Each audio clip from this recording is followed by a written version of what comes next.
Hello everyone, welcome to Ashraj academy. मेरा नाम वैभव सिंघानिया है और आज हम लोग इलेक्ट्रोस्टैटिक्स का जो थर्ड लेक्चर है, ठीक है, उसका सेकंड पार्ट डिस्कस करेंगे।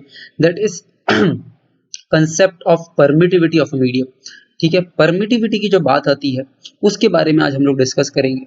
ये लेक्चर 3 का सेकंड पार्ट मैंने इसलिए बनाया है क्योंकि कूलम्स लॉ में मैंने एक बहुत इंपॉर्टेंट चीज आप लोगों को नहीं बताई थी जानबूझ के, कि आप लोग जब इलेक्ट्रिक फील्ड की आप लोगों को नॉलेज हो जाएगी तब मैं इस बात को डिस्कस करूंगा, क्योंकि उससे फिर ज्यादा फील आएगी कि एक्चुअली परमिटिविटी होती क्या है।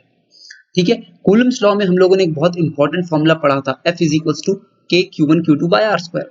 ठीक है, वहां पे मैंने Q1 Q2 और आर स्क्वायर की तो बात की थी और फोर्सेस की डायरेक्शन की भी बात की थी, लेकिन मैंने के की बात नहीं की थी। ठीक है, के किन किन चीजों पर डिपेंड करता है इस बारे में वहां पे हम लोगों ने बात नहीं की थी। आज उस के की बात करेंगे जो प्रोपोर्शनैलिटी कांस्टेंट आया था कूलम्स लॉ में, वो किस चीज पे डिपेंड करता है उस बारे में बात करेंगे। राइट, सो आज का लेक्चर चालू करते हैं। उससे पहले मैं आप लोगों को अशराज एकेडमी के बारे में ब्रीफ कर देता हूँ। छोटी सी बात है, अशराज एकेडमी आप लोगों को पता है कि क्वालिटी एजुकेशन जो है वो स्प्रेड करने के लिए मेरा एक इनिशिएटिव है जो मैंने लॉन्च किया है। बहुत सारे बच्चे महंगी महंगी कोचिंग्स जो आज की डेट में होती हैं वो अफोर्ड नहीं कर सकते, तो उन कोचिंग्स में जो बच्चे जा रहे हैं उसके लेवल के जो बच्चे नहीं जा रहे हैं हो जाएं, इसलिए मैंने ये एकेडमी और ये ऑनलाइन प्लेटफॉर्म आप लोगों के लिए चालू किया है। यहाँ पे आप लोगों को जो भी बताया जाएगा बिल्कुल रिलायबल कंटेंट है और एकदम कम्पिटेंट कंटेंट है। राइट, आप कोटा के किसी भी एकेडमी से आप लोग पढ़ लीजिए, वहां पे इससे कम या फिर इससे बराबर ही पढ़ाया जा रहा होगा जो भी मैं यहाँ पे आप लोगों को पढ़ा रहा हूँ। तो बहुत अच्छे नोट्स मिलेंगे आपको। ठीक है, आप जब भी मेरा लेक्चर्स देखने बैठे तो आप पेन और कॉपी के साथ बैठे, जो भी इंपॉर्टेंट चीज है नोट करते जाइए। इसको बिल्कुल समझिए कि आप लोगों की जो नॉर्मल क्लास होती है, चाहे वो कोचिंग की हो या स्कूल की हो, वैसी ये क्लास हो रही है। यहाँ पे आप लोगों को जो भी बताया जाएगा वो आप लोगों के IIT JEE या फिर नीट एग्जाम क्रैक करने के लिए सफिशिएंट होगा। It is more than sufficient जितना भी आज यहाँ पे पढ़ रहे हैं। ठीक है, तो have faith, have confidence in yourself और पढ़ाई पे लग जाइए और एकदम आप लोगों को IIT JEE क्लियर करके आना है, ये बात आप ध्यान रखिए। ठीक है, क्वेश्चंस के लिए बहुत से स्टूडेंट्स के डाउट आ रहे हैं कि क्वेश्चंस कहाँ से बनाए जाएं, तो क्वेश्चंस के लिए मैं फिजिक्स की बता देता हूँ।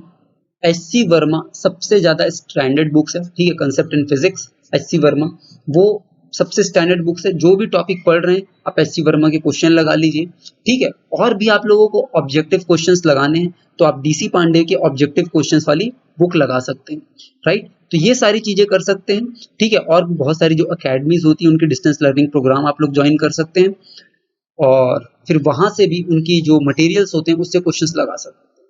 राइट, उसके साथ साथ ये तो आप लोग अगर करना चाहें तो कर सकते हैं। मैं अशराज एकेडमी में भी प्रॉब्लम सीरीज, ठीक है, उसकी एक वीडियो अलग से बनाऊंगा इलेक्ट्रोस्टैटिक्स की, जिसमें मैंने पहले ही बताया हुआ है लेवल ए, लेवल बी और लेवल सी के क्वेश्चंस होंगे।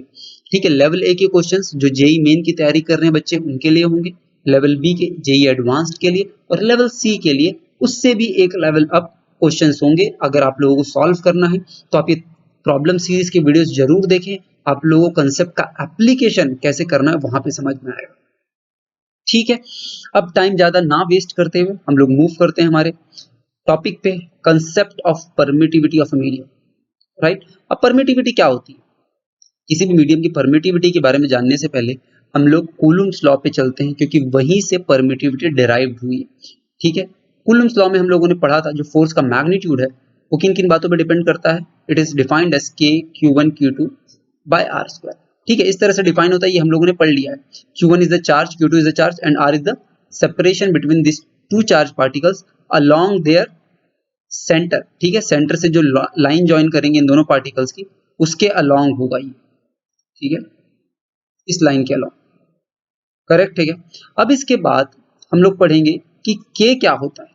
ठीक है, जो प्रोपोर्शनैलिटी कांस्टेंट निकल तो गया है, आप लोग F is equals to ma में भी ये प्रोपोर्शनैलिटी कांस्टेंट निकल के आया था। न्यूटन ने क्या ऑब्जर्व किया था? Force is directly proportional to acceleration.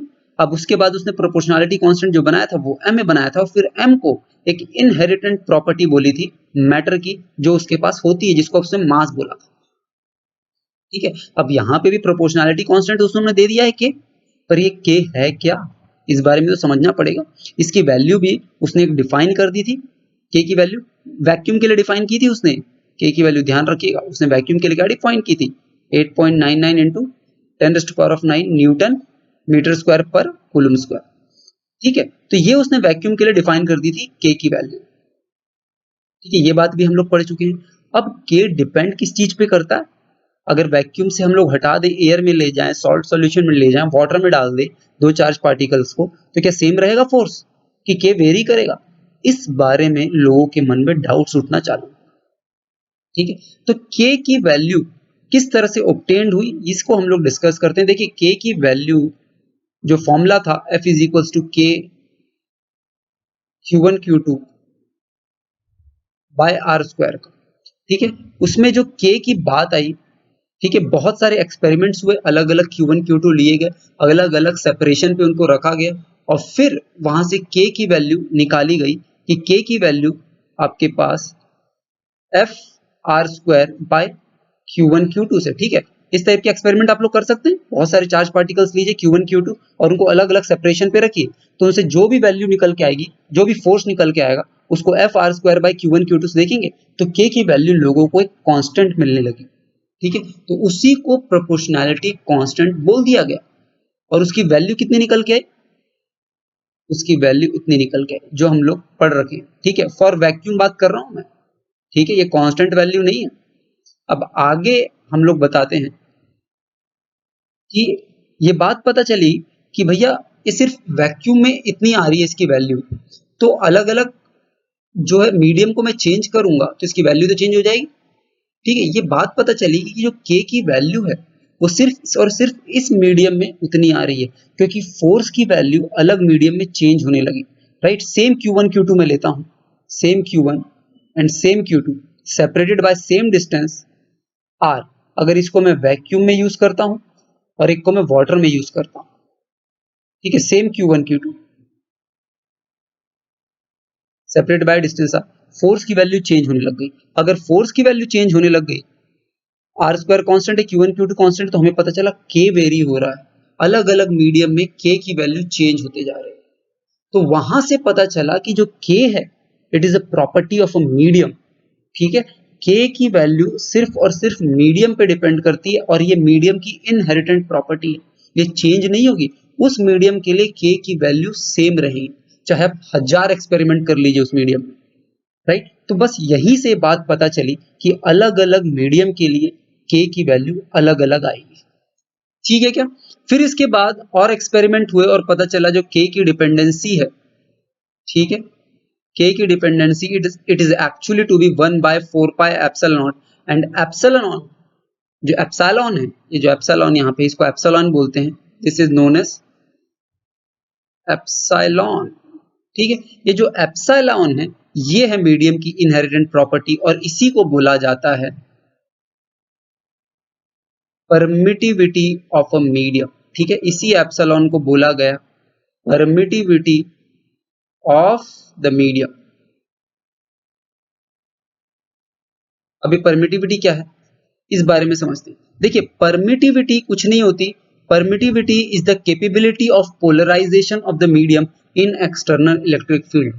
बाप रे, ये क्या बोल दिया मैंने, बड़ी बात बोल दी। ठीक है, पोलराइजेशन आप लोग के लिए नया है। परमिटिविटी इज द कैपेबिलिटी और the ability of a medium to polarise itself in external electric field. ठीक है, किसी भी मीडियम की एबिलिटी और कैपेबिलिटी कि वो एक्सटर्नल इलेक्ट्रिक फील्ड में पोलराइज हो जाए, उसी को परमिटिविटी कहा जाता है। अब पोलराइजेशन क्या है, इस चीज को समझने के लिए मैंने यहाँ पे आप लोगों के लिए एक सिंपल सा एक्सपेरिमेंट बताया है। इस एक्सपेरिमेंट को आप लोग समझ लीजिए, आप लोगों को पोलराइजेशन समझ में आ जाएगा। ठीक है, आप लोगों ने इलेक्ट्रिक फील्ड की नॉलेज ले ली है, मेरे पिछले लेक्चर में मैंने इलेक्ट्रिक फील्ड की नॉलेज दी है। Electric field is nothing but a force on a unit positive charge particle. ठीक है, electric field is nothing but the force on a unit positive charge particle. तो यहाँ पे देखिए, अगर इलेक्ट्रिक फील्ड इस तरह से लगी है, ठीक है, किसी भी मीडियम में अगर बहुत सारे कोई चार्ज पार्टिकल है, ठीक है, उस चार्ज पार्टिकल में मीडियम के मैटर्स भी तो होंगे। मीडियम के मैटर्स एटम से बने हुए होते हैं, आप लोगों को पता है। और जो एटम्स होते हैं, ठीक है, उनमें प्रोटॉन्स और इलेक्ट्रॉन्स होते हैं, जो एक पॉजिटिव चार्ज और नेगेटिव चार्ज होता है। उसी चीज की मैं बात कर रहा हूँ कि अगर कोई मीडियम में इलेक्ट्रिक फील्ड अप्लाई होती है, ठीक है, जब मीडियम में इलेक्ट्रिक फील्ड अप्लाई नहीं हुई थी तो इस टाइप से रैंडमली ओरिएंटेड थे एटम्स, ठीक है, क्योंकि कोई इलेक्ट्रिक फील्ड नहीं। लेकिन जब इलेक्ट्रिक फील्ड अप्लाई हो गई तो अगर पॉजिटिव चार्ज होगा तो फोर्स उस पे इस डायरेक्शन में लगेगा, ठीक है, यही बात हम लोगों ने पढ़ी थी कि electric field is nothing but force on a unit positive charge. तो इस डायरेक्शन में इलेक्ट्रिक फील्ड है, मतलब इस डायरेक्शन में अगर मैं 1 कूलम का चार्ज रखता हूं तो उस पे इस डायरेक्शन पे फोर्स लगेगा, और -1 कूलम का चार्ज रखता हूं तो उस पे इस डायरेक्शन पे फोर्स लगेगा, अट्रैक्शन फोर्स और ये रिपल्शन फोर्स, राइट। ये चीज हम लोगों ने इलेक्ट्रिक फील्ड की पढ़ी थी। अगर ये चीज समझ नहीं आ रही तो पिछला लेक्चर खोल के देखिए।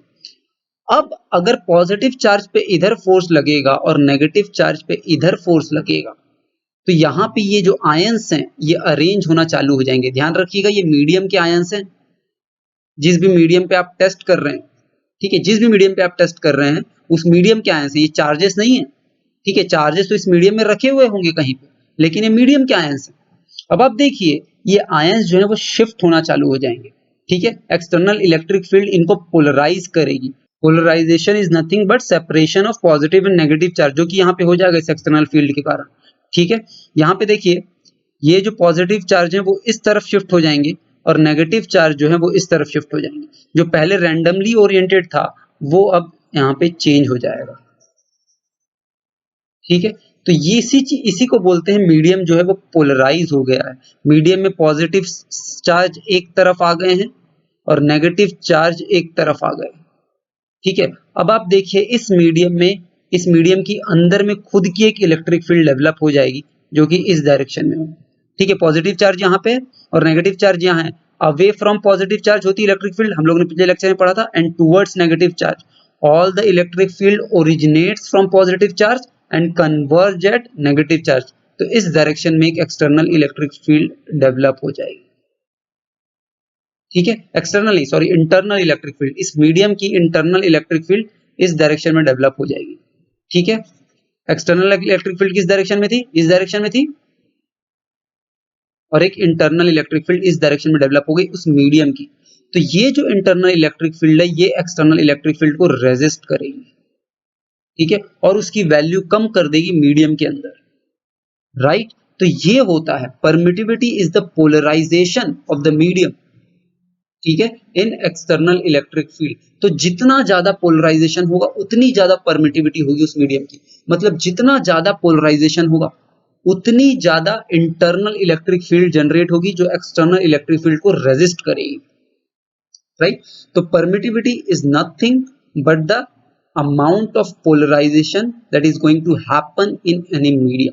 तो जितना ज्यादा परमिटिविटी होगा उतना ज्यादा पोलराइजेशन होगा, जितना ज्यादा पोलराइजेशन होगा उतनी ज्यादा electric field, internal electric field उस मीडियम में जनरेट होगी जो एक्सटर्नल इलेक्ट्रिक फील्ड को कम करेगी। इसलिए फोर्सेस जो है वो कम एक्ट करेंगे उस मीडियम में क्योंकि परमिटिविटी उस मीडियम की बढ़ चुकी है, राइट।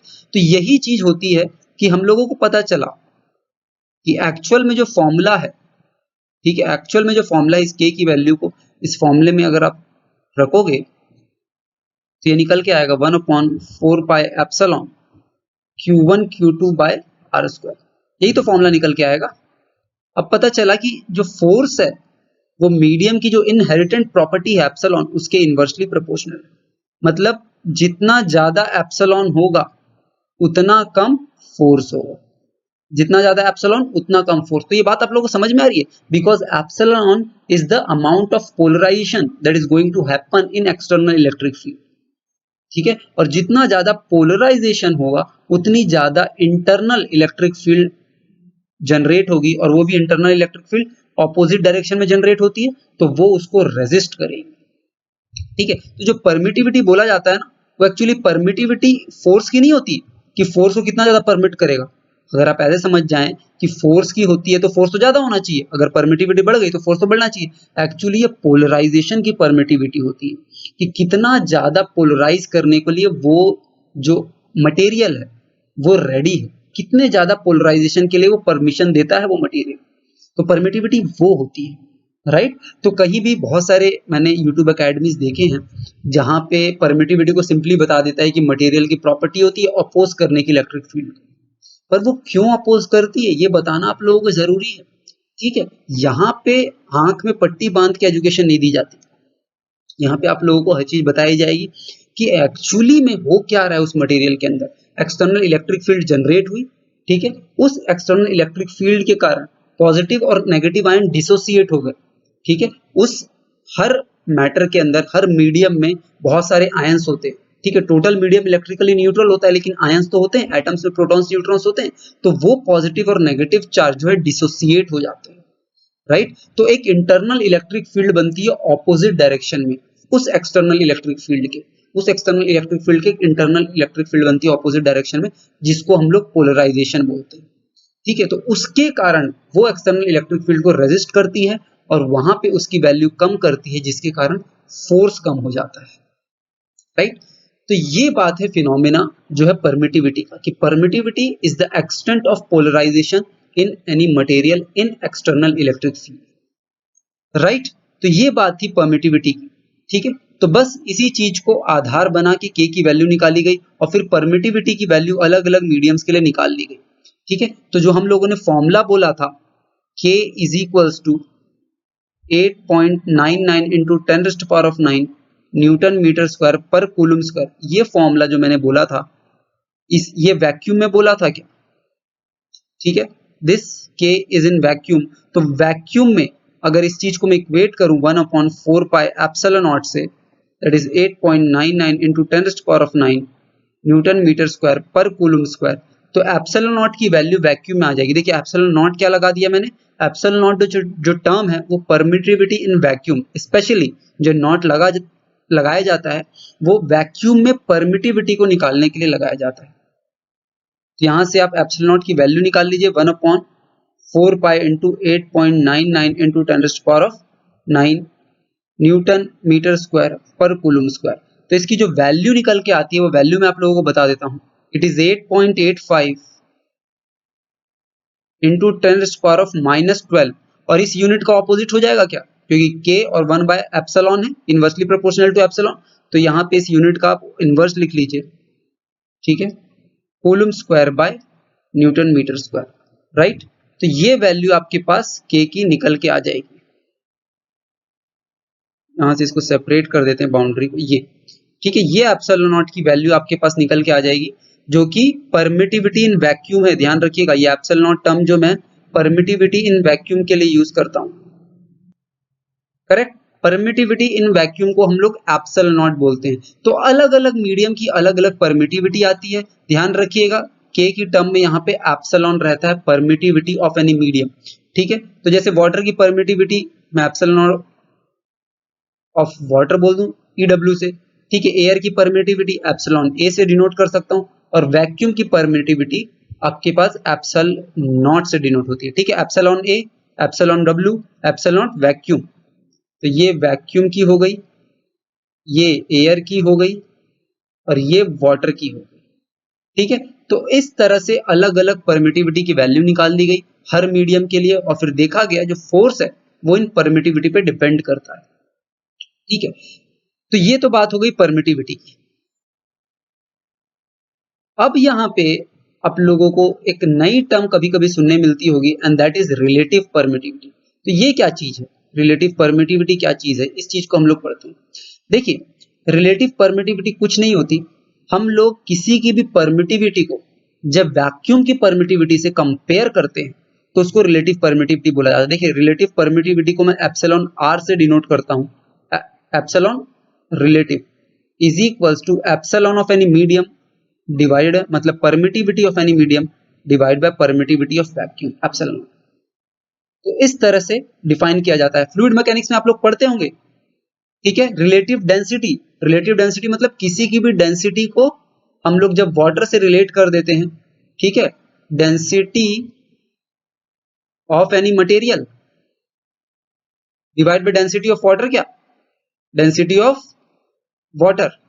तो यहीं पे रिलेटिव डेंसिटी टर्म यूज होता है फ्लूइड मैकेनिक्स में, और यहाँ पे रिलेटिव परमिटिविटी टर्म यूज होता है। जब हम लोग वैक्यूम की परमिटिविटी को बेस मान के निकालते हैं किसी मीडियम की परमिटिविटी, तो उसको हम लोग रिलेटिव परमिटिविटी बोल देते हैं, ठीक है। ये वैक्यूम की परमिटिविटी है, और ये किसकी परमिटिविटी है, मीडियम की, राइट। तो इस तरह से आप लोग रिलेटिव परमिटिविटी डिफाइन कर सकते हैं। यहाँ पे बहुत सारी डेफिनेशन मैंने लिखी हुई है रिलेटिव परमिटिविटी की, जो आप समझ सकते हैं। Ratio of permittivity of a medium to the permittivity of vacuum, ये चीज मैंने आप लोगों को बताई, ठीक है। Measured with respect to permittivity of vacuum, ये बात भी मैंने आप लोगों को बताई, ठीक है। Represent the number of times any medium's permittivity with respect to vacuum. अब ये क्या मतलब हो गया इसका, देखिए अगर सपोज करता हूं मैं परमिटिविटी ऑफ वाटर आपके पास कुछ n टाइम्स है of permittivity of epsilon, epsilon मतलब वैक्यूम की, ठीक है, n टाइम्स है, तो आपको देखिए रिलेटिव परमिटिविटी ऑफ वाटर कितनी हो जाएगी, n times epsilon by epsilon लिख दूं क्या, दैट इज n, ठीक है। तो it is strictly a numerical value, जो ER है वो स्ट्रिक्टली आपके पास एक न्यूमेरिकल वैल्यू निकल के आएगी which shows how many times it is greater then epsilon, how many times it is, how many times of epsilon not, ठीक है, वैक्यूम की परमिटिविटी का कितना गुना है, ये आपके पास निकल के आएगा। कितना टाइम्स है वैक्यूम की परमिटिविटी का एप्सिलॉन आर, वो बताता है, ठीक है। तो कभी भी मुझे भी किसी भी मीडियम की रिलेटिव परमिटिविटी गिवन हो तो उसको मैं वैक्यूम की परमिटिविटी से मल्टीप्लाई करके मीडियम की परमिटिविटी निकाल दूंगा। जैसे एग्जांपल मैं आपको देता हूं, ठीक है। एग्जांपल एक लिख लीजिए आप, given that the permittivity, the relative permittivity of water, relative permittivity of water is 80, ठीक है। Find the permittivity of water,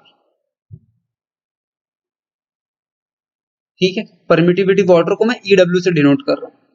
तो वैक्यूम की परमिटिविटी तो आप लोगों को पता होती है, स्टैंडर्ड है, वो वैल्यू आप लोगों को याद करनी है। E0 की, E0 की वैल्यू आप लोगों को हमेशा रटी हुई होनी चाहिए 8.85 इंटू 10⁻⁻12, और उल्टा हो जाता है क्या, के की यूनिट का, coulomb square newton metre square, ठीक है क्या।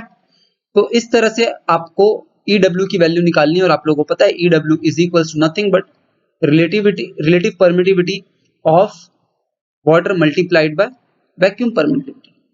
ये आपके पास आ जाएगी 80 टाइम्स ऑफ एप्सिलॉन नॉट, और एप्सिलॉन नॉट की वैल्यू आप यहां से डाल दीजिए, तो ये EW की वैल्यू आ जाएगी परमिटिविटी ऑफ वाटर। तो इस तरह से परमिटिविटी को डिफाइन किया जाता है कभी कभी। अब आप देखिए एक बहुत इंपॉर्टेंट बात है रिलेटिव परमिटिविटी की, हम लोगों ने क्या बोला, जैसे जैसे परमिटिविटी किसी मीडियम की बढ़ेगी, ठीक है, जैसे जैसे किसी भी मीडियम की परमिटिविटी बढ़ेगी आपके पास जो है फोर्स की वैल्यू कम होगी क्या, क्योंकि इलेक्ट्रिक फील्ड की वैल्यू कम होगी। परमिटिविटी बढ़ने से पोलराइजेशन बढ़ जाएगा, पोलराइजेशन बढ़ने से रेजिस्टिव इलेक्ट्रिक फील्ड जो अपोजिट डायरेक्शन में जनरेट हो रही थी वो बढ़ जाएगी, जिससे इलेक्ट्रिक फील्ड जो एक्सटर्नल चार्जेस के कारण आ रही थी वो उस मीडियम में कम हो जाएगी, तो फोर्सेस उन चार्ज पार्टिकल्स पे कम लगेंगे, ठीक है। तो परमिटिविटी बढ़ने से, मैंने आपको ऊपर ही बताया, परमिटिविटी बढ़ने से फोर्स और परमिटिविटी की इनवर्स प्रोपोर्शनैलिटी होती है, परमिटिविटी बढ़ने से फोर्स की वैल्यू कम होती है। तो आप देखिए जो भी है, जो भी परमिटिविटी किसी भी मीडियम की, वो हमेशा एप्सिलॉन नॉट वैक्यूम की परमिटिविटी से ज्यादा होगी, क्योंकि वैक्यूम का मतलब क्या होता है, नो मैटर, वैक्यूम का मतलब क्या होता है, नो मैटर प्रेजेंट, ठीक है। उस सिस्टम में कोई भी मैटर प्रेजेंट नहीं है, उस मीडियम में नो मैटर। अगर मैटर ही नहीं है तो पोलराइजेशन हो सकता है क्या, क्योंकि पोलराइजेशन के लिए तो मैटर की जरूरत है, एटम्स की जरूरत है, तभी तो पॉजिटिव और नेगेटिव चार्जेस डिसोसिएट होंगे, इधर उधर जाएंगे, ठीक है, और एक पोलराइज होके एक रेजिस्टिव इलेक्ट्रिक फील्ड बनाएंगे। और वैक्यूम में अगर मैटर ही नहीं है तो नो पोलराइजेशन, और अगर नो पोलराइजेशन है वहां पे तो एप्सिलॉन नॉट लीस्ट होगा उसका, ठीक है। तो एप्सिलॉन नॉट मिनिमम होता है वैक्यूम का, ठीक है, मिनिमम परमिटिविटी, ये बात आप लोगों को पता होनी चाहिए, ठीक है। तो बहुत सारी इंफॉर्मेशन ऐसे ऐसे हम लोग को मिलते जा रही है। वैक्यूम की परमिटिविटी मिनिमम मतलब कोई भी मैटर दे दे, कोई भी मीडियम दे दे, air, water, salt solution, sand solution, कुछ भी दे दे, उसकी परमिटिविटी आपके पास वैक्यूम से ज्यादा होगी, ठीक है। तो any medium's permittivity is greater than vacuum, मतलब relative permittivity is always greater than one, क्या, हमेशा relative permittivity is always greater than one, क्योंकि वैक्यूम से कम परमिटिविटी किसी की हो ही नहीं सकती, ठीक, या तो इसके बराबर हो जाएगी या फिर इससे बड़ी होगी किसी भी मीडियम की परमिटिविटी। तो हमने एक बात और सीख ली कि वैक्यूम की परमिटिविटी मिनिमम है, क्योंकि वहां पे तो कोई मैटर ही नहीं है। अगर कोई मैटर नहीं है तो फिर पोलराइजेशन कैसे होगा, और पोलराइजेशन नहीं होगा तो एक रेजिस्टिव इलेक्ट्रिक फील्ड नहीं जनरेट होगी, और रेजिस्टिव इलेक्ट्रिक फील्ड नहीं जनरेट होगी अंदर में, तो एक्सटर्नल इलेक्ट्रिक फील्ड कम नहीं हो सकती, तो वो उतनी की उतनी रहेगी और वहां पे वो वैल्यू मिनिमम आएगी। करेक्ट। हाँ, तो मैं आप लोगों को एक इंपॉर्टेंट बात बता रहा था। वो इंपॉर्टेंट बात क्या थी कि रिलेटिव परमिटिविटी जो होती है वो हमेशा ग्रेटर देन 1 होगी किसी भी मीडियम की। ठीक है, चाहे वाटर ले लो, सॉल्ट सॉल्यूशन ले लो। तो अगर रिलेटिव परमिटिविटी ग्रेटर देन 1 होगी तो कि उस मीडियम पे अगर same charge particle separated by distance R है और वैक्यूम पे ही same charge particle separated by distance R है, तो फोर्स का रेशियो मैं निकाल सकता हूँ क्या आसानी से। फोर्स का रेशियो रिलेटिव परमिटिविटी के बराबर ही होगा, क्योंकि वैक्यूम में तो हमें पता है फोर्स ज्यादा होगा, और उस मीडियम में इलेक्ट्रिक फील्ड कम हो जाने के कारण बिकॉज ऑफ पोलराइजेशन फोर्स कम हो जाएगा। ठीक है, तो force in vacuum divided by force in that medium is equal to relative permittivity. देखिए कैसे हुई, दो एग्जांपल लेके आप लोगों को समझाता हूं। सपोज ये वैक्यूम का केस है, ठीक है, और ये वाटर का केस, ठीक है। इसकी परमिटिविटी एप्सिलॉन नॉट है क्या, और इसकी परमिटिविटी मैं बोल देता हूँ relative permittivity of water multiplied by epsilon is equal to relative permittivity is equal to permittivity of water, ये मैं बोल सकता हूँ। अब आप देखिए, अगर यहाँ पे दो चार्ज पार्टिकल है Q1 और Q2 separated by distance of R, ठीक है, तो इस पे फोर्स का जो मैग्नीट्यूड लगेगा वो लगेगा 1/4 पाई एप्सिलॉन नॉट, ठीक है, for vacuum permittivity Q1 Q2 by R square, right. अब यहाँ पे देखिए जो फोर्स लगेगा, फोर्स की वैल्यू जो यहाँ पे लगेगी वो लगेगी 1/4 pi epsilon, epsilon is the permittivity in water, Q1 Q2 by R square. ठीक है, इस वाटर में भी वही सेम चार्ज है, Q1 Q2 separated by distance R। मैं फोर्स ही कंपेयर कर रहा हूं बस, ठीक है। इसको फोर्स इन वैक्यूम बोल दिया, इसको फोर्स इन वाटर बोल दिया। अब आप देखिए, जब इनको मैं डिवाइड करता हूं, force in vacuum divide by force in water, तो ये कितना निकल के आएगा, ठीक है। इसकी वैल्यू आ जाएगी क्या, एप्सिलॉन बाय एप्सिलॉन नॉट।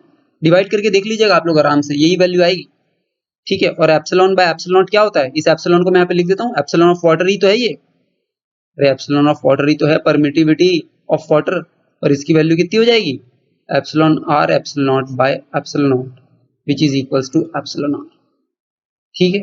तो ये वैल्यू आ जाएगी आपके पास force in vacuum divide by force in water, और एप्सिलॉन आर की वैल्यू मैंने आपको बताया, किसी भी मीडियम की वैल्यू, किसी भी मीडियम की परमिटिविटी वैक्यूम की परमिटिविटी से ज्यादा होगी, तो फोर्स का भी रेशियो हो जाता है कभी कभी आपके पास रिलेटिव परमिटिविटी, ठीक है, क्योंकि रिलेटिव परमिटिविटी किसी भी मीडियम की बताता है कि वो कितना टाइम्स वैक्यूम से ज्यादा पोलराइज हो सकती है वहां पे वो मीडियम, ठीक है। तो अगर वो इतना टाइम्स ज्यादा पोलराइज हो सकती है, मतलब उतना ही टाइम्स कम फोर्स होगा क्या, राइट, क्योंकि इनवर्स प्रोपोर्शनैलिटी है फोर्स की। तो अगर उतना ही टाइम्स ज्यादा पोलराइज हो सकती है किसी मीडियम में, तो उतना ही टाइम्स कम फोर्स होगा, मतलब फोर्स का भी रेशियो आपके पास उसके बराबर ही होगा रिलेटिव परमिटिविटी के। Force in vacuum divide by force in any medium is equals to relative permittivity of that medium. तो एक इंपॉर्टेंट पॉइंट है, ठीक है, कभी कभी आपके पास एज ए स्टेटमेंट दिया जा सकता है और पूछा जा सकता है that force in vacuum divide by force in any medium is equals to relative permittivity of that medium. तो ये मैंने आपको यहाँ पे प्रूफ करके बता दिया, ठीक है क्या, for same system of charge particles, ठीक है, फॉर सेम, ठीक है, same state of charge particle, मतलब Q1 Q2 separated by distance R, ठीक है क्या, आसान है।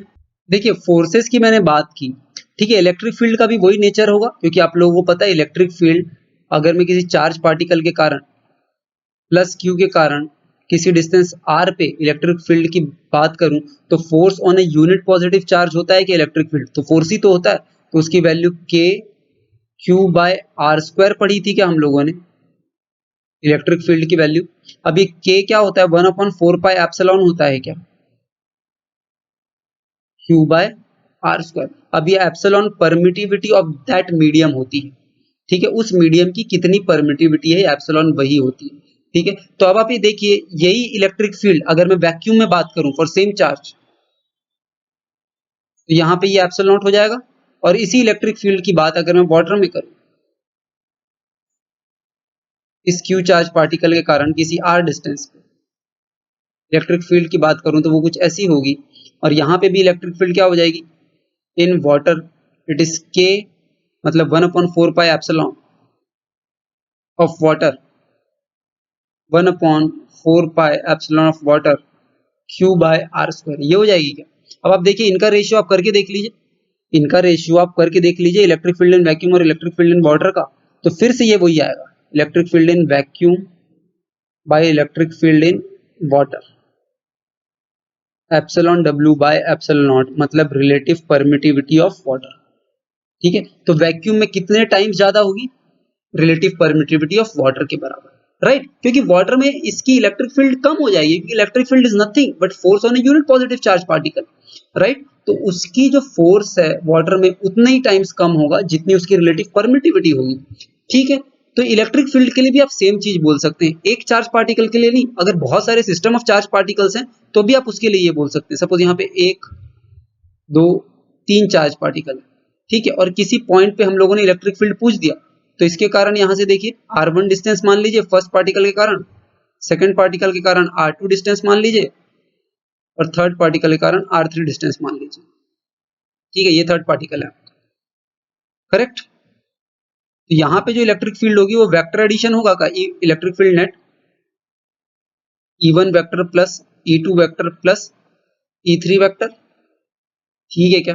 अब यहाँ पे इन सब में k कॉमन आ जाएगा क्या, और Q1 बाय आर स्क्वायर, ठीक है, इसका वेक्टर एडिशन R1 कैप बोल देता हूं, Q2 by R2 square R2 cap plus Q3 by R3 square R3 cap, ऐसा बोल देता हूं मैं।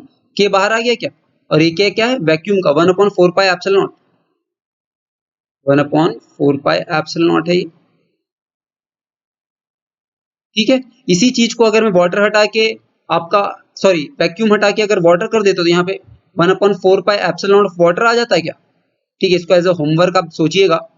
ठीक है, ये 1/4 पाई एप्सिलॉन ऑफ वाटर आ जाता है, और यहाँ पे यही टर्म आती जो ये टर्म है। ठीक है, अगर सेम मीडियम वैक्यूम से हटा के अगर मैं वाटर कर देता हूं तो फिर भी मैं इलेक्ट्रिक फील्ड का अगर रेशियो लूंगा तो वो रिलेटिव परमिटिविटी ऑफ वाटर के बराबर आएगा। ठीक है, epsilon of water bye epsilon not के बराबर, right, that is epsilon of vacuum. तो यहां से आप लोग को समझ में आना चाहिए कि इलेक्ट्रिक फील्ड किसी भी सिस्टम ऑफ चार्ज पार्टिकल्स की किसी पॉइंट पे, ठीक है, सेम सिस्टम की अगर मैं बात करूं और सेम पॉइंट की बात करूं, वैक्यूम और किसी मीडियम में relative permittivity of that medium के बराबर होती है, क्योंकि वो उतना ही टाइम्स डिक्रीज हो जाती है जितनी उसकी रिलेटिव परमिटिविटी रहती है, राइट। तो ये पूरा लेक्चर था आपके पास परमिटिविटी की, मैंने पूरी फील दिलाई आपको परमिटिविटी और रिलेटिव परमिटिविटी क्या क्या चीजें होती हैं। जो परमिटिविटी होती है किसी भी मीडियम की, वो क्यों उसके बढ़ने से फोर्स की वैल्यू डिक्रीज हो जाती है या फिर इलेक्ट्रिक फील्ड की वैल्यू डिक्रीज हो जाती है, because there is the phenomena of polarisation. ये बात आपको कोई नहीं बताया, राइट। तो यहाँ पे हमारा जो लेक्चर थर्ड का सेकंड पार्ट है वो कंप्लीट होता है। कि आई होप कि आप लोगों के लेक्चर पसंद आया होगा। अगर आप लोगों को मेरा किया हुआ लेक्चर रिकॉर्डिंग पसंद आ रहा है तो please like and subscribe my channel, क्योंकि यही एक मोटिवेशन मेरे पास जो आप लोगों को अच्छे वीडियोस प्रोवाइड करने के लिए हमेशा रहता है। So thanks friends, thank you.